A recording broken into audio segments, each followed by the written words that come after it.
Hey everybody, my name is Brandon Scott and welcome to the Fandom Pastor, which can be found on our YouTube channel, Facebook page, or podcast. The Fandom Pastor is for all of us who love our fandoms and our faith. Fandoms are anything that somebody has a deep love for. Harry Potter, Broadway musicals, cult films, to name just a few. Join the Fandom Pastor as we see how God is connected to it all. And don't forget to share, like, and subscribe. Hey all, this is Pastor Brandon with our next episode of the Fandom Pastor. First of all, I want to say happy Halloween. This is being released on Halloween Day. I love Halloween, certainly a favorite holiday of mine. We continue our series on cryptids and mythological creatures. There is certainly a blurred line between those.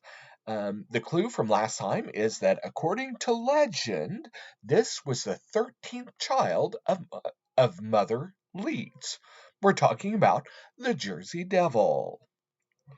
So many say cryptids and other creatures don't exist, but many still believe. Now, when it comes to the legend, or at least one legend, origin legend, uh, of the Jersey Devil is the story goes that it was the 13th child of Mother Leeds, and apparently she was done. She was done with kids and this whole thing. After 13 kids, I don't think we can really blame her, but we can blame her for what she did. As she was giving birth, she cursed the child and said, "Let this one be a devil or demon," again, according to whichever story you've heard. And according to the story, either as it was being birthed or it later uh, came about with wings and horns and all the different things that we envision as we think about the Jersey Devil. And the story goes that it became this scary creature, flew off into the night. Some stories say it shot up through the chimney and out into the Leeds Woods that apparently still haunts. It's still out there in the Leeds Woods and very popular in New Jersey. It is their own cryptid, and they have certainly taken ownership of it. Now, I'll be honest, like many of the cryptids and mythological creatures, I don't necessarily believe in it, but it does bring up a very interesting point. Certainly something to think about. You see, this child was defined very much from birth by its mother. Now, um, obviously, this child did not have a chance according to legend, but we do. You see, we are not defined by our mother. We're not defined by our father or anyone else. We're not defined by literally anything except by our relationship to Christ.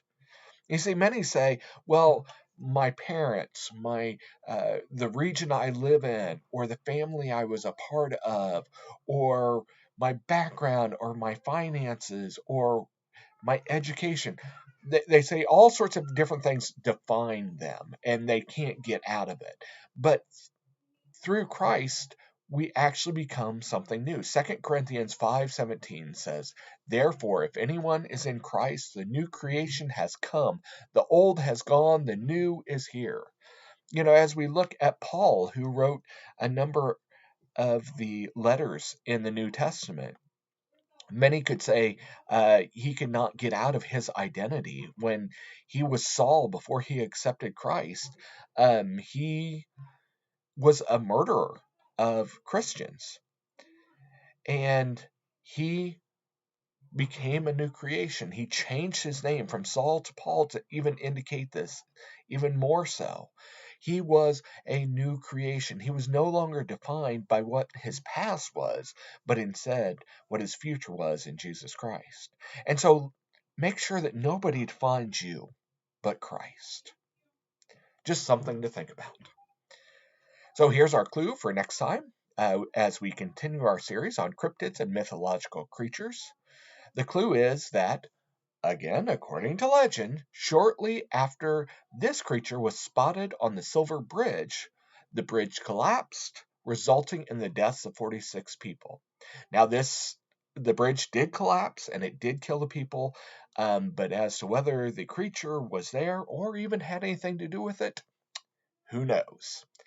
So thanks, God bless, and see you next time.